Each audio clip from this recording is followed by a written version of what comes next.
administradora. Ana Paula Matos foi gestora da Prefeitura de Salvador como secretária de Promoção Social. Hoje, ela é vice-prefeita de Salvador, a capital da Bahia.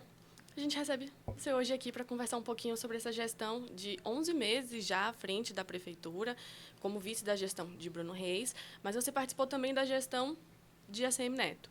Eu queria primeiro que você falasse um pouco para a gente quais têm sido essas primeiras dificuldades, né, que vocês têm enfrentado nesses 11 meses, agora numa nova função. A gente tem uma dificuldade enorme, que é a pandemia.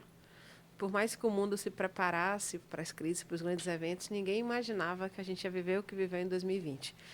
Quando a gente se candidatou e se elegeu, a pandemia já estava melhorando, e aí, de repente, veio a segunda onda logo no início do governo. Então, a gente tem essa grande dificuldade, que é o investimento altíssimo nas questões de saúde, não só na saúde preventiva ou em algo que fique como investimento, um grande hospital, mas, na verdade, você ampliar leito de UTI. E, junto com isso, a gente teve o desafio, que é um desafio nacional, que é com o sistema de transporte. A pandemia tirou muitas pessoas do uso do transporte, o custeio ele se manteve, o aumento do diesel. Então, a gente acabou, inclusive, nesse período, tendo que assumir uma das bacias. A gente agora redistribuiu as linhas. Então, esses foram dois desafios enormes. E, junto com a pandemia, não só com o custeio, que foi mais de R$1 bilhão líquido que a gente gastou, você já tirando todos os aportes federais e estaduais, a gente teve também, por consequência, está tendo uma questão social muito grave. Então, são as pessoas que, de algum modo, perderam seus empregos ou a sua renda. E a gente tem esse desafio, mas o comprometimento em fazer dessa cidade uma cidade melhor para as pessoas está nos pautando, nos guiando, e a gente compreende que juntos vamos vencer os desafios. Ana, você citou o transporte e o prefeito já falou em alguns momentos que esse é o maior desafio que a prefeitura enfrenta. Quais são os planos futuros para o transporte aqui em Salvador? Porque também é uma das principais queixas da população. A gente sabe que vocês assumiram motoristas, assumiram a bacia, teve a intervenção, a prefeitura está tendo dificuldade de encontrar uma outra empresa que assuma esse papel. Quais são os planos? Nós estamos trabalhando em duas vertentes. Uma é esse transporte com energia limpa, para poder a gente contribuir com esse mundo que está buscando emitir menos carbono, para ter uma cidade que é tão sujeita a risco, menos vulnerável. E, por outro, a gente está estudando, usando toda a inteligência, para ver como reorganizar todos os modais de transportes. Então, o prefeito já esteve, inclusive, no México estudando, o secretário Luiz Carlos também está buscando no exterior algumas propostas que vão desde você poder colocar uma escada rolante, um teleférico, ligando uma comunidade para outra, porque é importante falar que Salvador tem historicamente grande desigualdade e vulnerabilidade social. E quando você está em locais mais periféricos, se você não consegue acessar o trabalho ou ter uma logística para, inclusive, distribuir o seu produto ou fazer a sua renda chegar, isso piora. Então, a gente está buscando essa inteligência de fazer com os modais que a gente tenha menos custo para o cidadão e um transporte melhor. Ao mesmo tempo, coisas muito objetivas e do agora. A gente entregou 170 ônibus com ar-condicionado. Temos trabalhado para não aumentar ou aumentar o mínimo possível esse custo do transporte, porque tem um sistema que ele tem que funcionar. Temos também buscado fazer ações do entorno do transporte, como, por exemplo, os Anjos Azuis. A gente percebeu que estava tendo muita violência nessa ir e vir do trabalhador para o seu trabalho. Então, os guardas municipais estão fazendo uma atuação nos pontos de ônibus. Então, a gente está buscando dar uma tranquilidade para as pessoas. Mas, de fato, é a gente tentar baratear esse transporte. Como é isso? Vamos vir com o BRT, o governo do estado está vindo com o VLT, a gente está estudando qual a melhor maneira de você fazer a integração. Então, se hoje você paga uma passagem, você pode, por 2 horas, usar o ônibus, você pode usar o metrô. É difícil por uma questão cultural.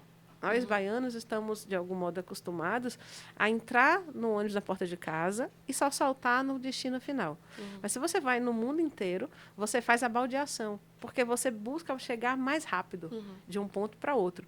É cultural, é histórico o que a gente está fazendo, ouvindo as pessoas, mas, ao mesmo tempo, buscando o transporte mais eficiente, mais barato e melhor. Não é simples, mas a gente entende que, com o estudo, as coisas avançam.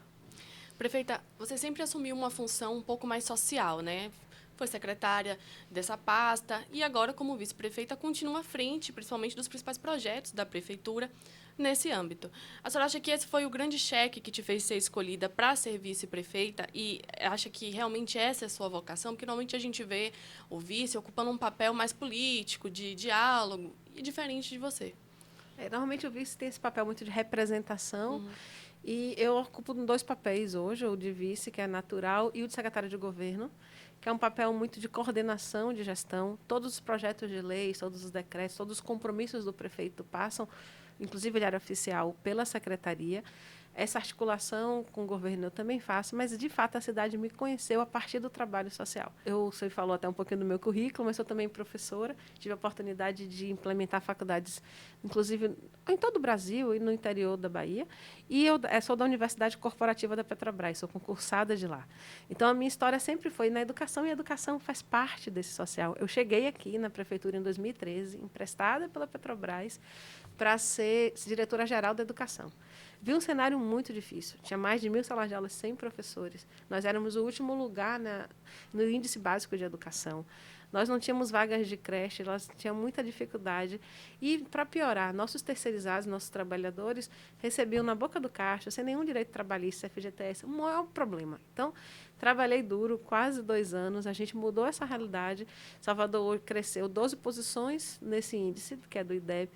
Mas a gente tem uma perspectiva ainda maior, porque hoje nós somos campeões nacionais de matrícula de alunos de pré-escola, 4 e 5 anos. Estou falando isso para contar que esse trabalho ele é do social, mas ele é da base social, de uma vida melhor. Aí, de repente, o prefeito Assemineto me convida para ser subsecretária da Promoção Social e chama Bruno para ser secretário, que era deputado de destaque, mas que estava acabando um mestrado em gestão social pela UFBA. As pessoas não sabem disso.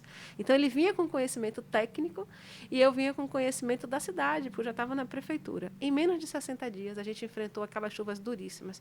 Nós perdemos 26 vidas, milhares de famílias afetadas. E a gente viveu no campo situações muito dolorosas, mas situações reais. Eu, por exemplo, tive a oportunidade de ver um pai de família todo machucado. Eu me lembro que foi lá no Marotinho. Eu estava o dia inteiro trabalhando. Alguém me deu um caçulinha, porque nem água não tinha. Alguém da comunidade, não tinha banheiro, não tinha nada. Ele chegou todo machucado para se inscrever para auxílio aluguel, auxílio emergência, para pegar colchão e cesta básica que a gente estava dando. Mas ele veio com tanta força que eu virei para ele e falei assim, por que você parece assim, tá nessa força toda? Aí ele fez, porque eu estou me sentindo um herói. Eu, com minhas próprias mãos, eu cavei a terra e eu salvei minha esposa e minha filhinha. Ele tinha uma bebezinha. Aquilo me marcou muito como pessoa e como profissional e eu me comprometi, eu acho que foi um compromisso de cidade, a gente dar o nosso melhor para que essas cenas não se repetissem. Porque, historicamente, a gente vinha vindo em Salvador, a cada 15, 20 anos, os mesmos bairros sofrendo as mesmas dores. Então, a gente se comprometeu a fazer uma nova defesa civil, a fazer uma nova cidade. E aí, eu estava nesse momento tão difícil da cidade, nessa liderança, e, de repente, saio, fui assumir outros cargos, fui das prefeituras bairros, trabalhar com gestão participativa, chefe de gabinete do vice-prefeito, que era Bruno, até que a Assemineto me chama em julho de 2019 para voltar para sempre. E eu confesso, Chay, que eu não queria voltar, porque eu tinha entendido que eu já tinha virado tantas noites, já tinha feito tanto, que eu já tinha dado o meu melhor. Mas ele estava certo e eu estava errado. E quando primeiro era uma pergunta, você quer isso ou aquilo? Eu não tinha escolhido a sempre. Depois ele fez, não, eu entendo que você tem que voltar para sempre. E ali eu acho que foi inspiração de Deus, porque meses depois veio a pandemia. Sim. Eu estava na gestão da pasta e com todo o conhecimento de cidade, porque a gente tinha vivido aquela crise de 2015. Então, o aprendizado serviu para a gente agir muito rápido. Depois da saúde foi a principal pasta. Principal pasta. E, assim, e principalmente, acho que é importante falar aqui, que quando a gente viu aquela dor, a gente entendeu que gestor não tem conhecimento de tudo. Ou ouve as pessoas, ou talvez tome decisões não tão acertadas. A gente ou conversou com a população em situação de rua.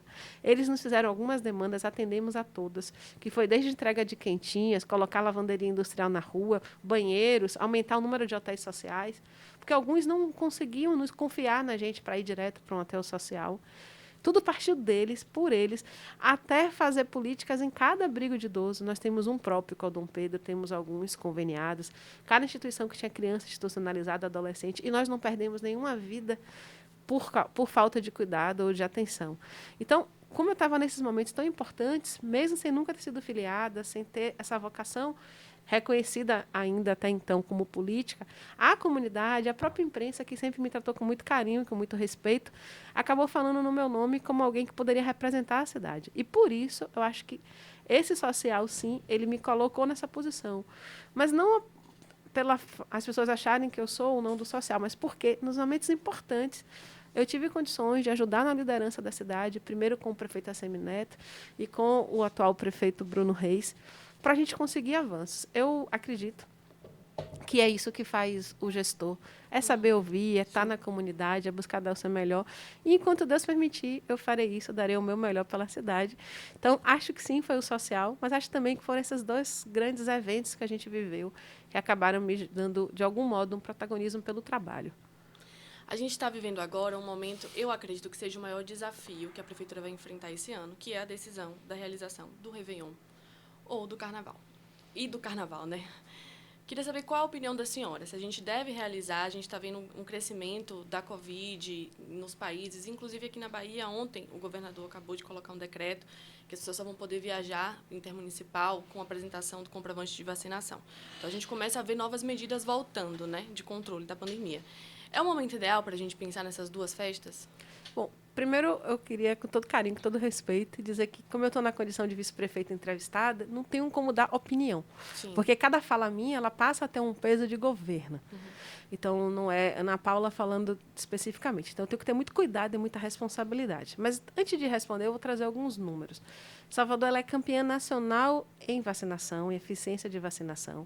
Nós temos números como primeira dose, a gente tem 99% de pessoas vacinadas, mais de 99%. Segunda dose, já temos mais de 80%. Temos quase 300 mil pessoas vacinadas em terceira dose. Isso nos dá uma cobertura vacinal e uma segurança epidemiológica muito diferente desses países da Europa que estão tendo uma quarta dose. Eu, por exemplo, acabei de vir da Europa, fiz reuniões na OMS, fiz reuniões na própria ONU, Comissão de Direitos Humanos, e fica muito clara a diferença da vacinação da gente para eles. A gente tem que ver uma outra questão também. Salvador, ela tem na sua origem, na sua essência, uma matriz econômica muito focada no serviço e, dentro do serviço, o turismo de grandes eventos. Por isso que eu até te disse mais cedo que um dos nossos desafios são as pessoas que perderam sua renda, estão em maior vulnerabilidade social. Então, quando o gestor toma decisões, ele não toma decisões em função do que ele acha, ou da crença religiosa, ou da questão familiar. Ele toma decisões pautadas em números. Hoje, nos números de saúde, nos dão segurança a compreender que nós temos a situação epidemiológica de controle que pode nos permitir fazer esse carnaval. Mas essa decisão, ela não é baseada apenas nos números da prefeitura. Nós temos que ver os números do governo do estado, ver questões de fronteira. O secretário Léo Prates tem conversado com a Anvisa, tem conversado com o governo federal para estabelecer essas fronteiras e com o governo do estado. Pelo que eu escutei um pouco das falas do governador, sem aprofundar nem me apropriar, está se avaliando também os números de vacinação das outras cidades. O que é que o prefeito fez? Chamou o governador, está pedindo audiência para conversarem e eles verificarem esses números, não só os de Salvador, porque os de Salvador nos dão segurança, sim, mas os números de toda a região, para entender se é possível. Até porque você não faz carnaval sem a polícia, você não faz carnaval sem as secretarias de vigilância. Então, hoje, nós temos números que nos permitem convidar a esse debate. Havendo acesso à informação dos outros órgãos, a gente pode entender que tem esse cenário positivo, mas aí eu preciso fazer um alerta. Quando eu estava agora na OMS, eu conversei com a vice-diretora-geral de questões de saúde, de cidade saudável. A gente falou que a questão de saúde é muito mais do que o combate da doença, é muito mais do que a ausência da saúde.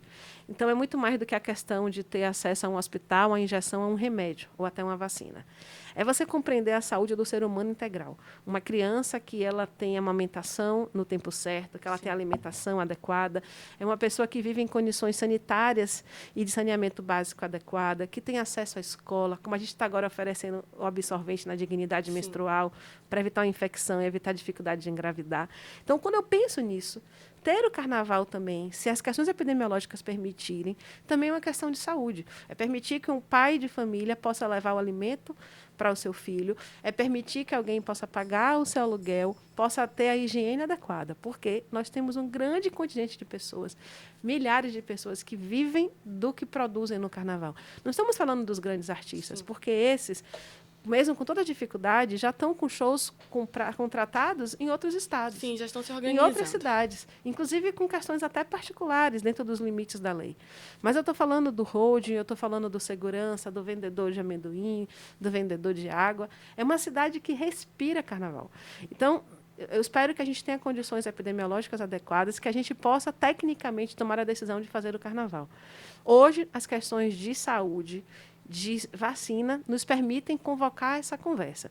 Então, muito mais do que opinião, é ter essa conversa, é ter acesso aos números dos outros órgãos e, se tomarmos a decisão, se o prefeito Bruno Reis tomar essa decisão, certamente vai ser com a segurança de que a saúde física está preservada e que as outras questões de saúde do homem também vão ser preservadas, que é ele poder ter o alimento, ter o trabalho, ter a tranquilidade de prover a sua família. Mas sempre, sempre, sempre, a nossa decisão ela é técnica e o que a gente prioriza em primeiro lugar é a saúde física, é a vida das pessoas. Então, o debate ele pode começar e a gente espera que ele avance para o melhor para a cidade. A gente já tem uma data para essa reunião? Porque antes o prazo máximo era até o final de novembro para a gente ter uma resolução.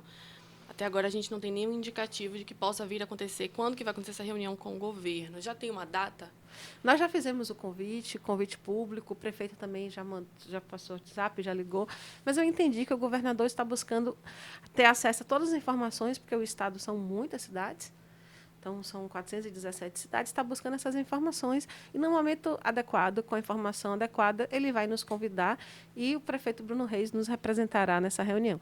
A gente espera que seja o quanto antes, porque nossa estrutura está organizada. Nós estamos com as licitações, estamos com a programação, só que se a gente demora de chamar, por exemplo, o músico, o artista, ele pode ter já um contrato assinado com outra praça. E o dono de um camarote, de uma festa privada, ele pode tomar a decisão de não investir tanto dinheiro se não tiver o tempo adequado para vender ou para contratar alguém. A gente espera que seja o quanto antes, mas a gente tem a certeza que todos os gestores, tanto do governo estadual, municipal e federal, vão buscar ter os dados na mão para que a decisão seja técnica e seja o melhor. Hoje, o presidente Jair Bolsonaro deu uma entrevista, né, aqui para uma rádio de Salvador, e ele falou que ele era contra, a senhora citou que há uma negociação do secretário Léo Prates com o governo federal. Ele citou que ele era contra a realização do carnaval. Disse, inclusive, que a culpa, né, colocou a culpa das 600 mil mortes de Covid nas costas dos gestores municipais e do governo, por ter realizado o carnaval em 2020, mesmo com um decreto proibindo, né? Eu queria que a senhora falasse um pouco sobre isso. Um carnaval realizado sem, então, esse apoio do governo federal. E se a senhora concorda com essa fala do presidente? Bom, em relação à questão do secretário Léo Prates que eu citei, só para deixar muito claro, ele tem feito o seu papel de trabalhar as fronteiras. Sim. Quem é responsável pelas fronteiras no país é o governo federal. Então, independente se vai ter carnaval ou não enquanto festa, nós temos um aumento do fluxo migratório, do fluxo de turistas nesse período. Sim. Então, a conversa lá acaba se dando e o governo federal, inclusive, abre essas portas para a gente, porque todos somos responsáveis. No final do dia, o que acontece no país é responsabilidade também dos seus governantes. Eu não estou aqui no papel de concordar ou discordar com o que ele fala. Ele é uma autoridade, ele foi eleito pelo seu povo e ele vai ter o direito de falar o que ele quiser, mas eu tenho que me expressar enquanto governante e dizer que nós somos responsáveis pelas vidas salvas. Eu tenho, como te disse, a tranquilidade e agradeço a Deus todos os dias por ter tido a honra e a oportunidade de ter gerido a minha cidade nesse momento tão difícil. Eu fui secretária de promoção social. Vocês sabem porque são imprensa, o povo sabe porque tem a informação que nós não tivemos nenhum surto em nenhum abrigo de idoso, nenhum lar de crianças, de adolescentes, nas ruas. Nós tivemos uma estrutura de consultório nas ruas com a saúde. Nós, independente de política, nos organizamos com o governo do Estado. Nós tivemos um índice de mortalidade muito inferior do resto do país. Então, nós somos responsáveis pelas vidas salvas. Temos essa tranquilidade. Não precisamos dizer isso para ninguém, porque o povo sabe. Então, é isso que eu tenho a dizer. Prefeita, agora a gente vai ter uma pergunta de um jornalista da Band News, Alan Dantas, que quer falar com a senhora. Olá, vice-prefeita, tudo bem? Alan Dantas, da Band News FM. A senhora participou da gestão de ACM Neto e agora é vice de Bruno Reis. Qual a principal diferença entre as gestões ou são apenas uma continuação? Um abraço. Olá, Arlan. As diferenças, elas são naturais, elas existem, porque a cidade ela se transforma, os desafios eles mudam a cada dia. Por exemplo, agora, estamos com o desafio do recadastramento das pessoas do Cade Único por uma decisão do governo federal de mudar o Bolsa Família para o Auxílio Brasil. Então, os desafios eles existem. Agora, temos uma questão que é importante. Quando começamos o governo com o ex-prefeito ACM Neto em 2013, nós tínhamos questões básicas em frangalhos. Por exemplo, eu acabei de citar na educação, 1.000 salas de aula sem professores, terceirizados sem seus direitos trabalhistas, fizemos concurso. Só na saúde foram mais de 4.000 pessoas convocadas. Na educação, enquanto eu estava lá, em 2013 e 2014, foram mais de 1.000 concursados convocados. A gente teve essa mudança. A gente sai de 18% de cobertura básica de saúde para 62%. A OMS estabelece que com 70% todas as pessoas já têm acesso, porque são aquelas que precisam.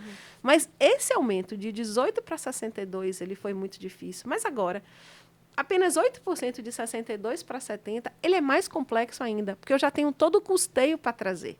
Porque a dificuldade não é o investimento, que você pega um financiamento de fazer um hospital ou de fazer uma nova UPA ou um multicentro. A maior dificuldade é o custeio de você mantê-la funcionando. Então, agora, eu já trago esse governo que ele já tem esse peso maior de ter mais serviço e precisa aumentar. Então, o nosso desafio é enorme. A gente também trabalhou muito investimento na cidade. Até a pandemia, 74% de todos os recursos eram investidos nas áreas mais pobres. Com a pandemia, isso aumentou para 80%. Só que quando você pega os dados, ok, eu fiz esse salto na saúde, eu fiz um salto na educação, que eu também saí da última posição, subi 12 posições e já estou crescendo. E, ao mesmo tempo, quando eu estudo as questões de saneamento básico, a gente diminui 5%, de 93% para 88%. Por quê? Porque a cidade passa a crescer com novos assentamentos, com novos grupamentos da migração urbana, pessoas que vêm de centros próximos a gente. Então, eu tenho feito um chamado para o mundo para a gente discutir em conjunto. Porque não adianta só uma cidade crescer se as outras não crescerem. Inclusive, eu tive a oportunidade agora, Alan, de estar em Barcelona, falando no maior evento de cidades inteligentes do mundo, que é o Smart Cities, e dizendo isso. Salvador se propõe a ser cidade inteligente, mas não é aquela que apenas investe em tecnologia, mas é a cidade que é mais justa, é mais igual, que tem equidade social e ambiental para as pessoas. E só que o mundo inteiro está se comprometendo em alto nível nas políticas estratégicas, mas muitas vezes as pessoas que estão no bairro, elas não sabem, por exemplo, o que é um acordo de Paris, o que é o Race to Zero, que é diminuir a emissão de gás carbono. Ela não sabe, por exemplo, o que é a COP26, mas ela sabe que está chovendo mais em Salvador. Sim. Ela sabe que está tendo chuva de granizo e está afetando a vida dela. Então, o nosso papel, o nosso desafio enquanto mundo é estar fazendo esse autocomprometimento das políticas, mas criar os caminhos técnicos e táticos para que essa pessoa lá na ponta tenha uma vida melhor. Então, o desafio de ACM Neto foi reorganizar a cidade, principalmente no acesso aos serviços mais básicos, educação, saúde, infraestrutura, devolver a cidade ao cidadão com praças, com esporte, com lazer. O nosso desafio é manter tudo o que ele fez e tem um custeio e aumentar um legado nos reposicionando uma nova matriz econômica. E aí a gente está investindo em economia criativa, investindo em saúde, em outras áreas do turismo que não só de grandes eventos, como, por exemplo, o religioso e do bem-estar, investindo demais na educação tecnológica para a gente mudar essa nossa matriz. A gente conseguir, com o mesmo hora de trabalho, com o mesmo esforço, ter uma monetização maior para o nosso povo. Então, a gente tem o desafio de manter o que ele fez, mas, para além disso, a gente precisa fazer essa cidade mais conectada, mais inteligente, com essa matriz econômica muito mais moderna, e estamos trabalhando para isso. Prefeita, vocês lançaram recentemente o programa de saúde da dignidade menstrual. Após o governo federal negar a distribuição dos absorventes de forma gratuita, a Prefeitura de Salvador foi pioneira em falar, então a gente assume aqui na capital. Queria que você falasse um pouquinho sobre esse programa e que você trouxesse dados para a gente hoje de qual é a realidade da capital nesse sentido.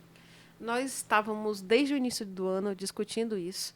Quando acabou a eleição, a gente tinha formado um grupo de mulheres muito comprometidas com a causa. Eu estava nesse grupo, algumas secretárias, como a Fernanda Lordelo, a minha irmã, que é sanitarista, é concursada dessa área da saúde pública do Estado, a esposa de Bruno, que é Rebeca, que é enfermeira e está fazendo medicina. A gente estava muito preocupada com isso. Mas assim que a gente assumiu, veio a segunda onda muito forte. Nós não nos omitimos, a gente começou a fazer isso com o apoio da sociedade civil. Fernanda, com a SPMJ, e Isaac da Saltur, fizeram um acordo com a rede de farmácias, fizeram drive-thrus. Nós também fizemos um com uma universidade. A gente arrecadou mais de 4.000 absorventes e itens de higiene. Ajudamos algumas instituições, sabendo que, na hora que tivesse um momento oportuno, a gente ia fazer a nossa parte tecnicamente, não só pelo apoio dos outros. Fizemos A gente não chegou nem a comunicar às pessoas, porque a gente não queria divulgar uma ideia para vender uma ideia, a gente queria ter algo concreto. A imprensa descobriu pelo Diário Oficial que nós já tínhamos comprado esses absorventes. E hoje eu tenho aqui a honra de te dizer que, de fato, mais do que uma política que está pensada e tem um comprometimento, ela já está em execução. Nós temos hoje já 500 mil absorventes comprados dentro de um programa que é Ciclo de Cuidados, onde nós estamos indo nas escolas, conversando com as adolescentes, com as crianças, com as meninas que estão se transformando agora em adolescentes, estão menstruando, e também mulheres. Esse programa ele prevê entrega de absorvente para cada aluno, 2 pacotes por mês, de 11 a 59 anos. Por que 59 anos, Ana? Porque nós temos o ensino de jovens e adultos à noite. E por que 11? É pela média, mas a gente sabe que tem crianças que começam a menstruar com 9 anos, então todas vão ter acesso só pela média desse dado. E a gente está oferecendo, então, esse item, que é muito mais do que um item de higiene. É garantia de aulas. Nós temos dados do Brasil que 1 a cada 4 jovens, 4 crianças, 4 meninas, faltam aula no período menstrual. Isso dá 25%, mas tem um dado ainda mais relevante, que ao longo da sua história, as mulheres jovens, elas acabam 30% delas em algum momento faltando aula, faltando trabalho, falta de acesso ao absorvente. Outros casos, a gente tem jovens querendo tomar remédio para não passar por esse período. E o que a gente tem feito com essa estratégia? Eu estou comunicando para a maior parte do público, como mulheres, jovens, crianças, mas, de verdade, o nosso programa é para pessoas que menstruam. Sim. Porque também temos estudantes trans que têm a menstruação, então é para todos. Nossa ideia é dar uma dignidade, uma vida melhor. Começa pela educação, porque a gente não pode admitir que ninguém falte aula por falta do absorvente. Mas, quando você estuda, isso tem impacto na saúde, porque, às vezes, quando você coloca um papel de pão, um papel jornal, um pano sujo, dá uma infecção e tem uma dificuldade reprodutiva no futuro. Você tem impacto também na saúde emocional e mental das pessoas que já estão nessa transição, ainda teriam essa dificuldade. E tem um impacto social, porque melhora a autoestima, saber que você pode ter sua vida normal, tem essa mudança e tem nesse absorvente. Passa a normalizar, naturalizar algo que é natural da mulher e do ser humano. Então, a gente não discutiu se teve a ver com o governo federal ou não, porque nós começamos antes. Por isso que a gente não entrou na polêmica, a gente mostrou que é com trabalho, que é com prioridade, que a gente resolve as questões sociais. Ana, nossa entrevista está chegando ao fim, mas eu não posso deixar de falar de política. 2022 está aí, já está chegando, e a gente vai ter uma das eleições assim mais polêmicas, né? Tanto a nível federal quanto a nível estadual. Bruno Reis, ele foi braço direito de ACM Neto, foi preparado para ser prefeito. Você hoje é o braço direito de Bruno Reis, na verdade, já há alguns bons anos, né? Eu queria saber se você também está sendo preparada para ser prefeita quando o Bruno Reis, então, deixar a prefeitura, decidir tomar novos rumos, ou se você pretende, em 2022, se candidatar a algum outro cargo. Eu sou funcionária de carreira da Petrobras. Eu, na verdade, estava cedido o tempo inteiro. Agora, quando eu assumi esse cargo eletivo, minha vida fica suspensa lá. Meu contrato de trabalho ele acaba sendo suspenso, com impactos na minha aposentadoria, no meu plano de saúde. Então, eu não tenho uma projeção de fazer uma carreira na vida política eleitoral, porque a minha carreira é como servidora pública. Mas eu não posso me omitir à minha cidade. Sempre que houver um chamado, como houve na pandemia, eu vou pegar a minha timidez, colocar no bolso, eu vou pegar as dificuldades e vou trabalhar. Eu acredito, com todo respeito a Bruno, a Neto, a quem eu tenho muita gratidão pelas oportunidades, mas eu acredito que ninguém chega num cargo desse se não for determinação de Deus. Independente da religião, ou é a minha crença, não é à toa que eu estaria nos 2 momentos mais críticos da cidade, nessa pasta, em posições de liderança. Então, se eu entender que há um chamado para ocupar um outro cargo, eu ocuparei, mas não acredito que a gente está sendo preparado ou não, porque com pureza d'alma, olhando aqui no seu olho, aqui na Câmara, a gente nunca tinha conversado sobre o ser vice-prefeita, nunca tinha sido nem essa possibilidade aventada. Por quê? Porque na hora que vai Bruno, uma pessoa que eu sou tão ligada como prefeito e eu vou como vice, para o mundo político, para os partidos políticos, é como se fosse a mesma pessoa ocupando 2 posições.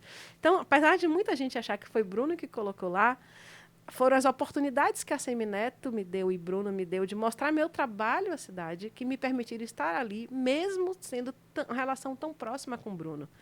Eu tenho uma honra enorme de ter participado dessa gestão que tem mudado tanto a cara da cidade. Sou muito grata à ACM Neto, que me convidou primeiro pelo meu currículo como técnica e hoje se transformou um líder, um amigo. Então, eu não penso se estou sendo ou não preparada por um grupo político, mas eu penso que Deus tem me dado as oportunidades, eu sou grata, e se Ele me convocar, para algum outro momento, irei. Mas em 2022, se depender de minha escolha, eu estarei nessa posição de vice-prefeita, representando todas as mulheres que ajudaram também a me eleger. Mas não vou dizer mais nunca que não sou candidata a nada, porque da outra vez eu disse e passei vergonha. Então, o que eu digo é que eu sou candidata a fazer de Salvador um lugar melhor para morar, dando o meu máximo e sendo a melhor pessoa que eu puder.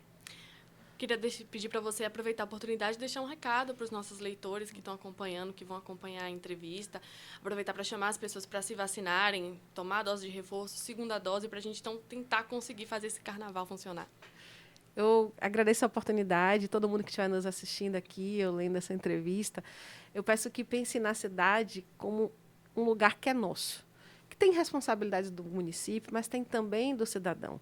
Ontem eu tive a honra de, junto com a Anshan, que é a Câmara Americana de Comércio, levar um grupo de empresários para conhecer algumas políticas públicas da cidade.